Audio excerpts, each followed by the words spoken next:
Dear viewers, welcome to this unique interview with Russian President Vladimir Putin, which we are recording in Sochi. With me here today are Mr. Mohammed Khatib, a reporter at Sky News Arabia, and Salam Musafir, a reporter at RT Arabic. Thank you very much for this unique opportunity, considering your upcoming visit to Saudi Arabia.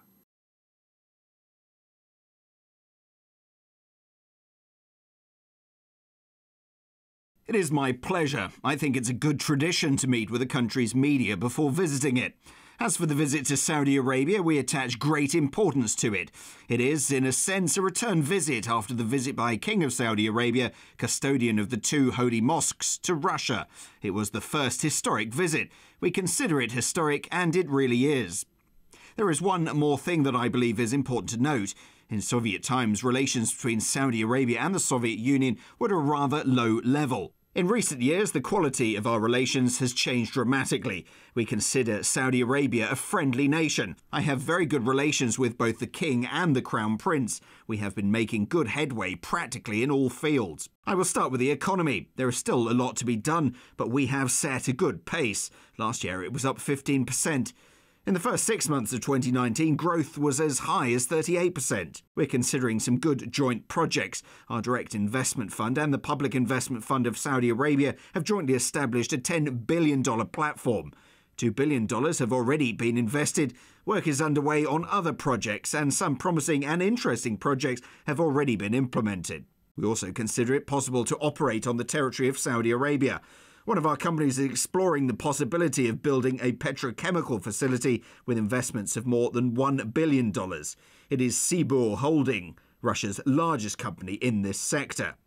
We are fostering a partnership in the trust-based, sensitive area of military and defence cooperation. We have been negotiating for a long time. Equally important are our joint efforts to resolve the regional crises. In this regard, I would like to emphasise the positive role Saudi Arabia has played in resolving the Syrian crisis. We are working especially closely with Turkey and Iran, as you all know. But I believe that without Saudi Arabia's contribution towards a Syrian settlement, it would have been impossible to achieve a positive trend. Therefore, I would like to express our gratitude to both the King and the Crown Prince for this constructive approach. I'm confident that my visit will help to build up the momentum both in developing bilateral relations and enhancing cooperation in international organisations. Mr. President, thank you very much once again for giving us the opportunity to record this interview. Your visit to the Middle East will possibly have an impact on the United Arab Emirates as well. What do you think about strategic cooperation between Russia and the UAE, and how will this cooperation evolve? Can this cooperation play a certain role in strengthening collective security, considering the Russian initiative to establish a collective security architecture in the Gulf region, especially in the area of the Strait of Hormuz?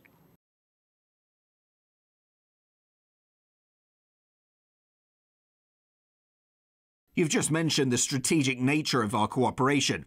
Indeed, we signed a strategic partnership memorandum last year, and we see the United Arab Emirates as one of our very close and promising partners. The signing of this document was not a coincidence. It demonstrated the quality and nature of relations between the United Arab Emirates and the Russian Federation. I have to say that, as is the case with Saudi Arabia, our partnership is vigorously developing in all areas. Of all the Gulf countries, we have the highest level of trade, $1.7 billion, but of course this is not enough. We are well aware of that. So currently we are working with the UAE's sovereign fund. The joint platform is worth approximately $7 billion. $2 billion have already been invested, work is underway on other projects, and of course it is safe to say that the United Arab Emirates greatly contribute to resolving regional crises and play a stabilising role in the region. It is no great secret that we maintain regular contacts with the leadership of the United Arab Emirates. There is even an established tradition, a practice to compare notes regarding different topics. In my opinion, we are doing it for the benefit of both parties and the region as a whole. Mr. President, in the more than 10 years of your presidency, some harsh, dramatic developments have taken place in the Middle East, and the statehood of several countries has been undermined, namely Iraq and Libya. We see that this could be the fate of other states as well. We see what happened in the Syrian Arab Republic, what catastrophic events took place there. Now, many members of the Arab public think that Russia can really bolster its role in the region. You surely know that our network, RT Arabic, covers Russia's foreign policy as well. Many of our viewers have been asking straightforwardly, why has Russia taken such a harsh stance in the case of Syria, but the position regarding Libya and Iraq was perhaps not as hard? First of all, during the crises in Iraq and Libya, I was not in office, but this is not the main reason. The thing is that, as is commonly known, in the case of Iraq, the United States circumvented the United Nations Security Council. The US has no mandate to use force against Iraq. Actually, I was president at that moment. Anyway, Russia did not support the invasion. Russia, France and Germany did not support the US plans regarding Iraq. What is more, we warned about the potential adverse implications, and that's exactly what happened. The initial euphoria of military victory soon gave way to despondency and pessimism about the consequences of the victory. Because all Iraqi government institutions were destroyed, but no new institutions were established, at least in the beginning. On the contrary, the radical forces got a boost and terrorist groups became stronger. Many former officers of Saddam Hussein's army and security service agents resurfaced and joined the ranks of what later evolved into ISIS. So those who led and supported this campaign had not considered the ramifications. We do expect that there will be some positive developments in Iraq, and despite some internal problems, the country will continue to move forward. Although there are still a lot of problems to deal with, we're perfectly aware of that. As for Libya, the chaos wrought by the military operations still prevails, but in this case our Western partners played a trick on us. Russia voted for the corresponding Security Council resolution. After all, what does this resolution say if you read it carefully? The resolution prohibited Gaddafi to use aviation against the rebels, but there was nothing about allowing any airstrikes on Libyan territory. But that was actually what happened. So basically what happened there was done circumventing the UN Security Council, and we are all aware of what happened next. There is still chaos and confusion. A flow of migrants went through Libya to Europe. Gaddafi had always warned about that. He said that he stopped African migrants from going to Europe. As soon as this wall was gone, they started pouring into Europe. And now they have what they were warned about. But that is probably not even the main issue. Most importantly, it is destabilizing the entire Middle East region. As for Syria, we came to Syria to support the legitimate government, and I would like to emphasize the word legitimate. It does not mean that they do not have internal problems. I'm ready to talk about it in detail later. It does not mean that the current leadership is not responsible for what is going on there. They are, but it does not mean that we were to allow terrorist organizations to capture Syria and to establish a terrorist pseudo-state there. We could not allow militants to move to former Soviet republics. We do not have hard borders or a visa regime with them. We could not allow militants to infiltrate Russia from there. We already had such an experience, and we know what this might lead to. We still remember what happened in Russia's North Caucasus region not that long ago. This is why we made a decision to support the legitimate government. We've not just provided assistance to the legitimate government. We proceed from the premise that internal political contradictions must be and can be resolved by political methods only. That is why we were so adamant. I am glad to see it happening now as part of the political process, as a result of the establishment of the so-called Constitutional Committee. This idea was conceived right here in Sochi at the Syrian National Dialogue Congress that brought together various political forces, including the opposition and the government. And here Syrians agreed among themselves to set up a constitutional committee that would work on changing the Syrian constitution or drafting a new one. We've trodden a hard, arduous and long path to form this committee. Now it's finally been formed on behalf of the government, on behalf of President Assad and on behalf of the opposition. I expect that in the coming days it will take its first steps in Geneva under the auspices of the UN. Mr. President, you spoke earlier about the relations between Saudi Arabia and Russia. As you know, it is a strategic partner of the Russian Federation in terms of energy security. You must be aware of the 2 missile and bomb strikes on the oil refinery and of the most recent developments. There has been talk in Saudi Arabia about Iran playing a destabilizing role in the region. You said that evidence had to be found to prove that Iran was really behind that. What is the official position of the Russian Federation regarding this incident? Our official position is as follows. We condemn any such actions. End of story. This is the official position. We said this at the very beginning, and I've recently reiterated it at the Russian Energy Week Forum in Moscow. There should be no room for doubt here. Such actions never yield any results for anyone, including those who plot and execute them. Why? If someone may have wanted to deal a blow to the oil market, they failed. There were indeed some fluctuations in prices, but I do not think it was anything too serious, even though the initial response was quite strong. The prices that went back to normal in the very first week, because the fundamental factors that the market depends on will never allow the prices to either skyrocket or take a nosedive. Secondly, we, and I personally, maintain close contacts with the leadership of Saudi Arabia, including the Crown Prince. We discussed the incident, and I told him that I thought it necessary to collect evidence to find the perpetrators behind that incident. Mohammed bin Salman agreed with me in principle and asked me a question. Could Russia take part in the investigation? I said, yes, we are ready to share anything that might be necessary, everything we have for a thorough investigation. Our position remains unchanged. It is counterproductive to put the blame on someone before finding out exactly who was behind the incident. Mr. President, can Russia give any assurances that if it is revealed that Iran masterminded the attack, that Russia will join other countries in condemning it? I have just said it, and I will repeat, regardless of who stood behind the incident, we condemn any such actions. This is exactly what I said before, and I really meant it. There is no other way to interpret this. Let us now put these attacks on the oil facilities aside. I think you are well aware of the tension that has mounted in the region, and you must have been analysing this situation yourself. There is concern about Iran's role in not only these recent attacks, but also in what is happening in other countries, in Lebanon, Yemen, Iraq, Syria, and some others. Do you think Russia has the same concerns about Iran's activities, which we think are having a destabilizing effect? Can Russia do anything to change Iran's behavior?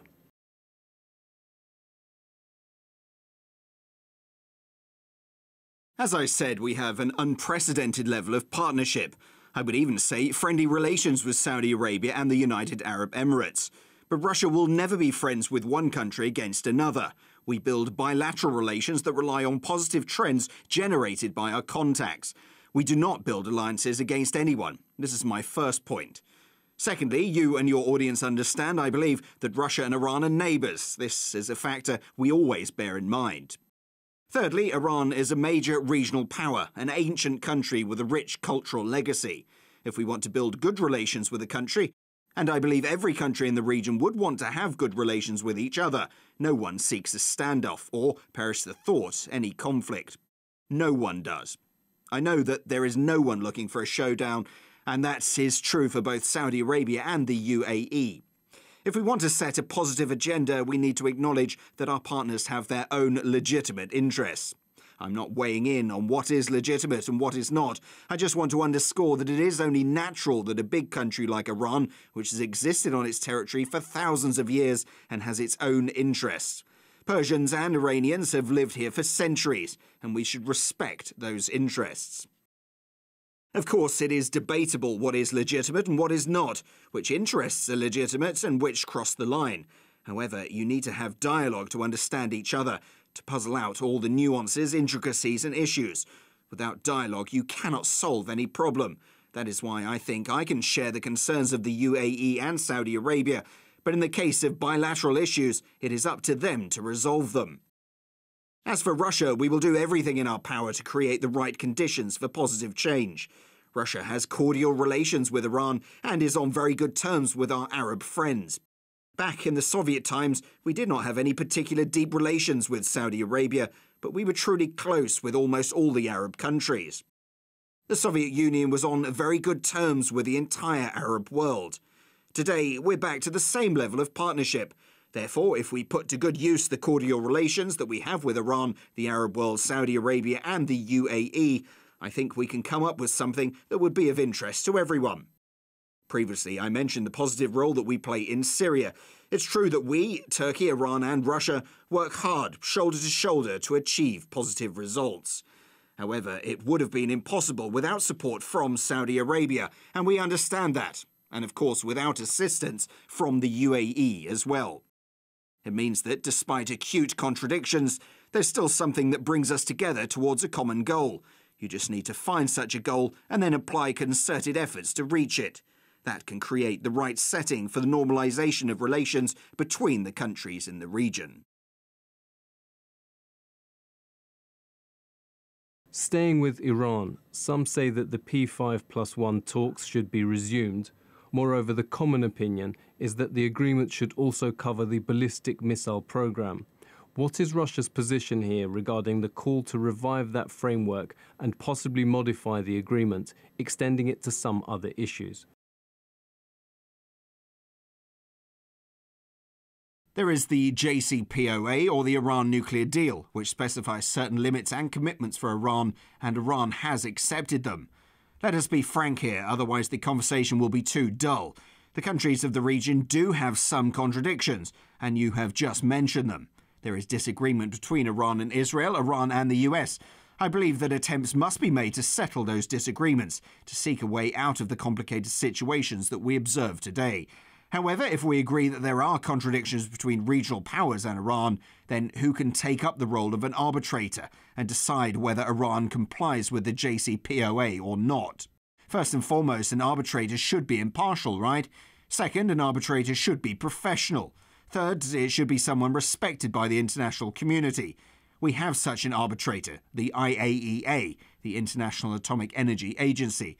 And the IAEA has publicly, without any hesitation, said that Iran fully complies with all its obligations. What we're seeing is not quite productive, not to mention that it is just unfair to blame Iran for failing to deliver on some commitments. It is counterproductive because when a person or a country is treated so unfairly, they start acting in a way different manner, not the way existing agreements require. When one party does not abide by its obligations, why would the other still honour them? Nevertheless, I believe that Iran should follow both the letter and spirit of the agreement, but this is a different question. As for the missile program, I suppose the issue can and should be part of the discussion too. In Russia, there is a saying, and I think Muslims would understand the meaning as well: you should know the difference between God's gift and fried eggs. These are two different matters. The missile program is one thing and the nuclear program is something different.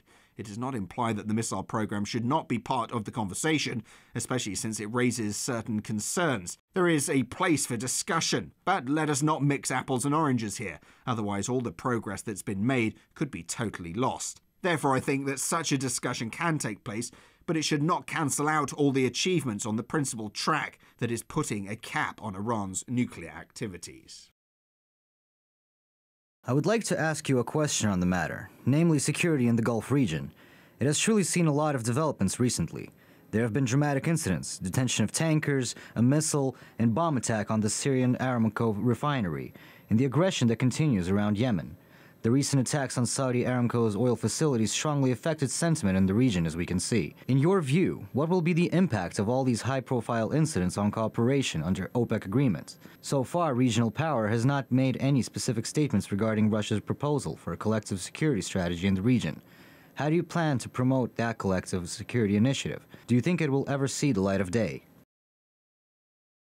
Your questions seem to be linked, but still deal with separate issues. Our cooperation with OPEC Plus is one thing, while regional security and stability and our proposals is a different one. First, if anyone thinks that seizing tankers and attacking oil infrastructure can in any way affect cooperation between Russia and our Arab friends, Saudi Arabia and the UAE, that they can undermine or break down our cooperation with OPEC Plus, then they're profoundly wrong. On the contrary, we will forge ever closer ties because our main goal is to stabilize global energy markets. Technically, we need to cut global reserves to some sensible level so that these reserves do not affect prices. We've made some good strides, and whatever we have managed to achieve has served not only oil producers but also consumers. Neither producers nor consumers want high prices, rather we all want stability in the global market. Let me be straight with you, all that's been done under the leadership of Crown Prince Mohammed bin Salman. Overall, those were his initiatives, and we just backed them. Now we see that we did the right thing. We need to respond to any attempt to destabilize the market. Russia will certainly continue working with Saudi Arabia and other partners and friends in the Arab world to counter any attempts to wreak havoc in the market. Now, let us turn to Russia's initiative to stabilize the situation in the Gulf region. We put that initiative forward some time ago. We proposed to establish some sort of organisation that would bring together the countries of the region as well as several other stakeholders, the US and the EU to name just a few. This organisation would serve as a platform to discuss crises and all kinds of pressing problems. Some have already voiced their support. Others say it's too early to launch such an initiative. And the reason for that, by the way, is the serious contradictions between regional powers. From my point of view, these deep contradictions call for such a platform, so that countries could at least sit at the negotiating table. As you may be aware, sometimes it's not the negotiations that matter, but a handshake. A handshake can mean a lot. A follow-up question, if I may. Can we rely on Russia's efforts as a mediator between the Islamic Republic and Saudi Arabia, or on a larger scale in order to help relieve the tension in the Gulf region? The role of mediator is not a rewarding one. I believe that our partners in Iran and Saudi Arabia do not need any mediation. Since we maintain very friendly relations with all the countries in the region, including Iran and the Arab states such as Saudi Arabia and the UAE, we could certainly help relay some messages between the parties so they could hear each other's position.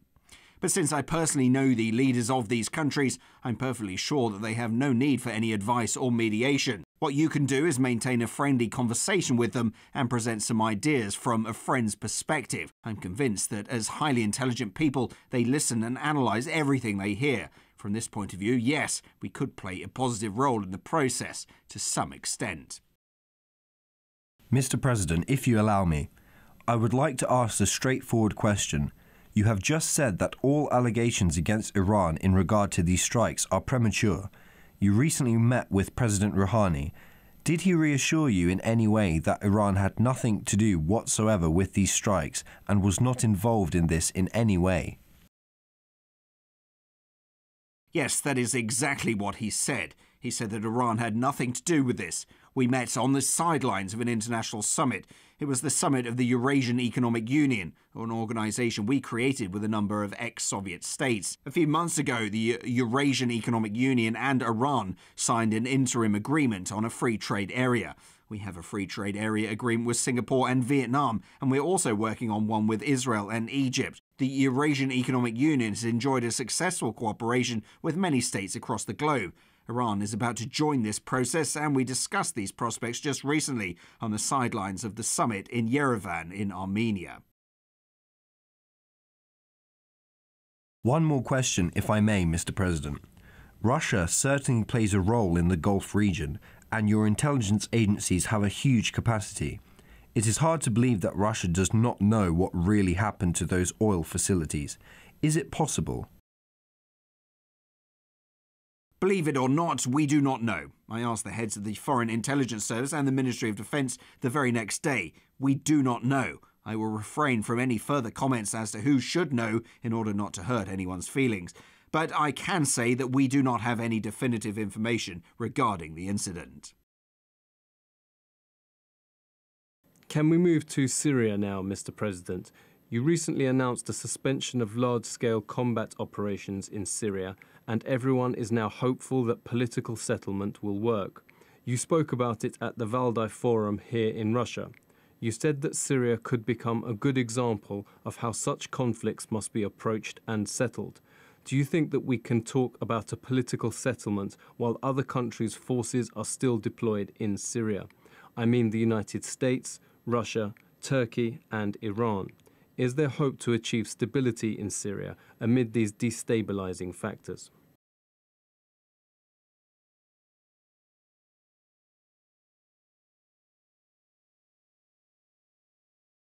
There is always hope. Do not ever give it up.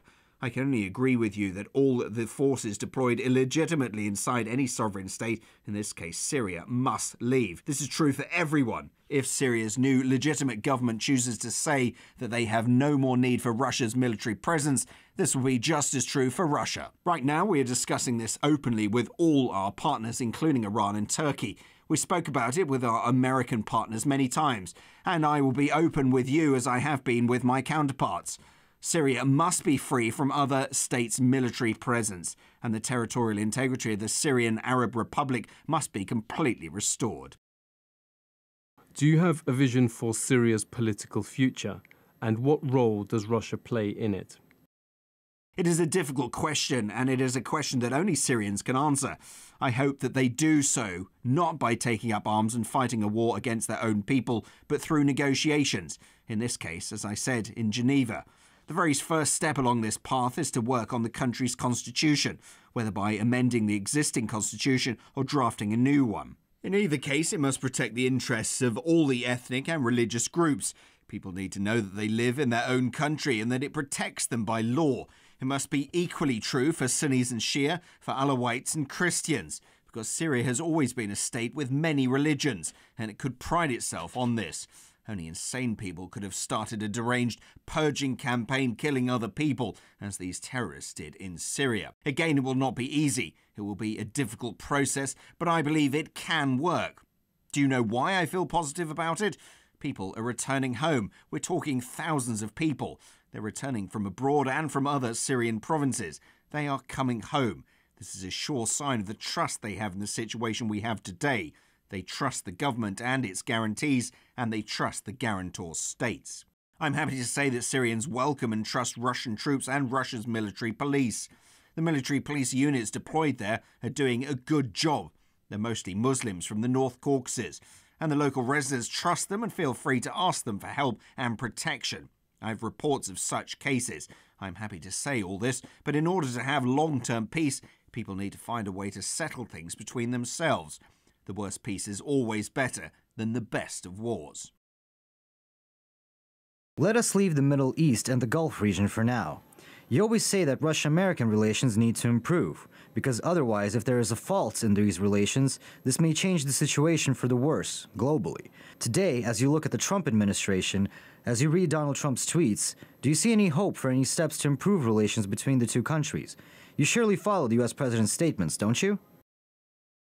I must say that I do not have any Twitter account or anything, so I do not follow anyone there.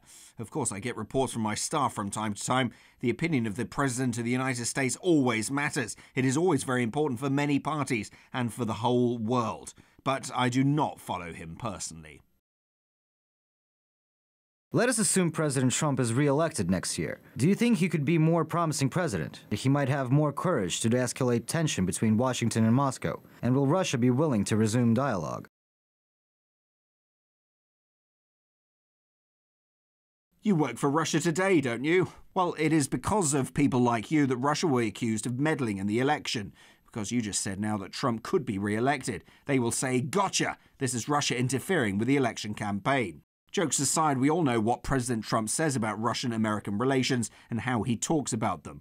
We know that during his previous campaign, he called for relations to get back to normal, but unfortunately nothing has been done. But we do not hold it against anyone because we can all see what is going on in the American domestic political scene these days. The domestic political agenda prevents the incumbent president from embarking on a drastic improvement of relations between our countries. In any case, we will work with any administration to the extent it's willing to work with us. However, we cannot help but feel concern over overall global security and strategic balance. This is obvious.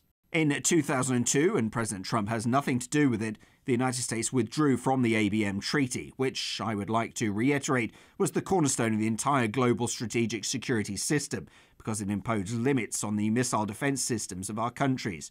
Do you see the point? The point was to make it clear that neither party can ever win a nuclear war should it happen. This was the whole point. The United States withdrew from the treaty in order to secure some serious strategic advantage for themselves, thinking that they might shield themselves from a threat, unlike Russia.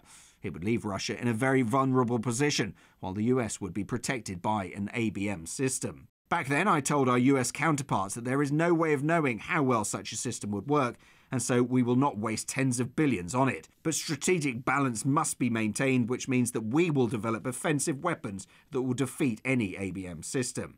And we have developed them, and everyone knows it by now. The ABM systems are designed to intercept ballistic missiles, i.e. missiles that follow ballistic trajectory, whereas what we did was we enhanced and improved ballistic missiles significantly and developed a new weapon that has no rivals in the world. We have hypersonic missiles that follow a low trajectory rather than a ballistic one. No one has hypersonic missiles today except us. Of course, the world's leading powers will one day develop them, sooner or later. But we will be able to come up with something new by that time. I know what projects our scientists, researchers, designers and engineers are working on right now. Unfortunately, this has led to an arms race of sorts, but that is what has happened. It is a fact. Sadly, this is true. Now, recently, the US also withdrew from the Intermediate Range Nuclear Forces INF treaty. I think it was a mistake too, and that they could have gone a different path. I do understand the US concerns. While other countries are free to enhance their defences, Russia and the US have tied their own hands with this treaty. I still believe it is not worth ruining the deal. I believe there were other ways out of the situation. The New START treaty is actually the only treaty that we have to prevent us from falling back into a full-scale arms race. It serves to further reduce and limit strategic offensive arms, that is to limit the entire range of strategic weapons, the entire strategic triad. Land, sea and air-based combat intercontinental ballistic missile launchers. This treaty expires in 2021. To make sure it's extended, we need to be working on it right now. We've already submitted our proposals. They are on the table of the US administration. There has been no answer so far. Our understanding is that they've not made up their minds yet as to whether they need to extend the treaty or not. But if this treaty is not extended, the world will have no means of limiting the number of offensive weapons, and this is bad news. The situation will change globally, it will become more precarious, and the world will be less safe and a much less predictable place than today. Let us get back to disarmament. Mr. President, do you think that a new arms race could plunge us back into another Cold War? I wish it does not happen. In any case, Russia will be the least affected party because, as I said, we already have the next generation of weapons, and these are unprecedented, with unmatched capabilities. In that sense, we've done our homework. We do not need to rush now and can calmly think of what could be done next. Military spending also plays a role here. It may or may not come as a surprise to you, but Russia ranks 7th in terms of defence spending. Saudi Arabia is 3rd. The US military spending totals $716 billion, if I'm not mistaken, and next year they asked for $750 billion. Next comes China with around $177 billion, followed by Saudi Arabia with $59 billion, right? Trailing behind are the UK, France, Japan with $48.1 billion, based on the data I have. And Russia is only 7th with $48 billion. However, we have unmatched military capabilities. What has made it possible? It comes as a result of focused research on priority areas, and the credit here goes to our specialists, their ability to identify those areas, mobilise resources. It has been made possible thanks to research institutions, production know-how, fundamental knowledge and competences. Therefore, an arms race is a bad thing, and it will not be good for the whole world. However, we will not be dragged into exorbitant budget spending games. Despite this, NATO continues to press forward. Do you feel that the alliance's march towards Russia's borders is a threat? How will you respond to it? We do feel it, certainly. We've always felt it and voiced our concerns. We were told, don't be afraid, you're not the target, and there is nothing to fear. NATO is changing, it is no longer a military bloc, it does not have belligerent intentions, and stuff like that. In the meantime, the North Atlantic Treaty remains in place, in particular Article 5, if I'm not wrong, that guarantees military support to other members, etc. It is a military bloc, and its infrastructure is moving closer to our borders. We're not happy about it. There is another trick. I think it's clear to everyone that NATO is just a US foreign policy tool. Europe is aware of it. Take the French president. I do not need to make anything up. Another trick is that once countries join NATO, they have no say over the arms that are installed on their territory. This was the case in Romania with missile defence. Poland will soon get it too. It will be really close to our border. It is certainly a threat to us. We see it as an attempt to neutralise our strategic nuclear capabilities. However, it is clear their efforts are doomed to failure. I believe experts now see this as well. Now that we have the cutting-edge systems that I mentioned earlier, these moves are no longer a threat to us. I do not want to say what we really think about it. Still, there's nothing positive about it. So yes, we do see this as destructive activities that escalate tension. There is nothing good about it. Mr. President, another issue that used to be in the limelight, I'm referring to the Palestinian-Israeli settlement. Like the Soviet Union, Russia has played an important role in resolving the issue. Take the Madrid Conference, for instance. However, in recent years, Russia has not been very active on that track, while the US is trumpeting a so-called deal of the century. In the meantime, the Israeli government is going ahead with its arbitrary authoritarian policy. What is Russia's role in resolving the issues that are so fundamental to the Middle East?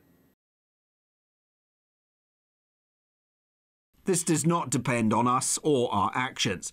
It is up to all the stakeholders whether they want to see someone in this process or not. Incidentally, we have very good relations with Israel as well. Almost 1.5 million Israelis come from the former Soviet Union. Israel is almost a Russian-speaking country. The Russian language is often heard in shops everywhere. We do care about what is happening in Israel. However, we have a principled position on the Israeli-Palestinian settlement.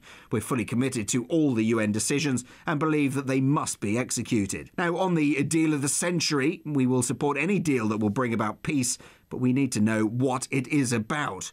The US has been pretty vague about the details of the deal. Washington has kept in the dark the global and domestic public, the Middle East and Palestine. We believe it's important to ensure a two-state solution and establish the state of Palestine. We suggested hosting direct talks in Moscow between the Israeli Prime Minister and the head of the Palestinian Authority, but the meeting never took place, unfortunately. We have been doing what we can. We have held several meetings between different Palestinian groups. Restoring Palestinian unity would be a major contribution to the process. Speaking with different voices undermines the United Palestinian stance, but we are working on it. It does not mean that we have to quit the process altogether and are no longer interested in it. We're deeply committed primarily because we believe that the Israeli-Palestinian conflict is key to resolving many other regional issues. Unless it is resolved, it will continue to feed radicalism and terrorism, among other things. When people feel they have no legal ways to uphold their rights, they take up arms. In this sense, I feel the Israelis are also interested in a long-term ultimate solution, not just the Palestinians. Mr. President, we are running out of time. We do not want to steal time from our colleagues. You have made fairly positive comments about Saudi Crown Prince Mohammed bin Salman. You seem to have close and good ties with him. Do you count on the positive role that he can play in fostering the Russian-Saudi relationship and in the Middle East agenda in general? That is exactly his role today, and he's been quite successful. Indeed, we have very good personal ties. He's been behind many of our initiatives, and these projects are being put into practice. As I said, he came up with OPEC+. He endorsed the joint platforms of our investment funds. $2 billion worth of investment has been made by now. He raised the need for broader defence cooperation, and we have a good plan of joint activities in that area. This is already happening. Hopefully, our collaboration will continue to expand going forward. As for Saudi Arabia's role in the region, it's definitely one of the key countries there. It does have an impact based on its capabilities and its position in the energy market. Saudi Arabia can be safely called a global player since it has an impact on the world energy market, on world energy in general. This is why cooperation with Saudi Arabia, its king and Crown Prince bin Salman is very important, and we will develop our relations going forward. Before we came here, we did a poll on RT Arabic's website. We asked a simple question. If you had a chance to meet the Russian president, what would you ask him? It generated a lot of interest, and we picked the most popular questions.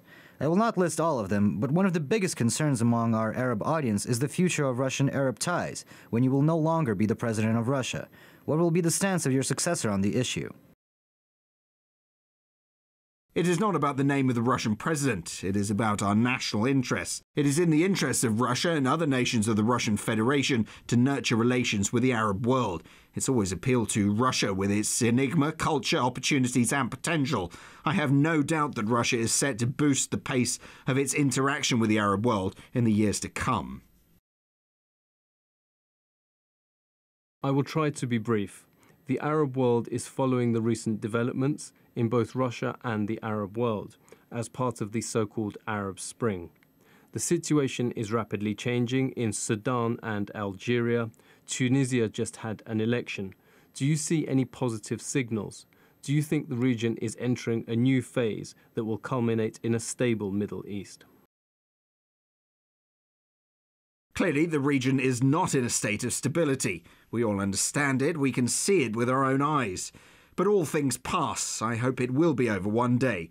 It will not get better quickly on its own if you just leave things as they are, without attempts to improve the situation.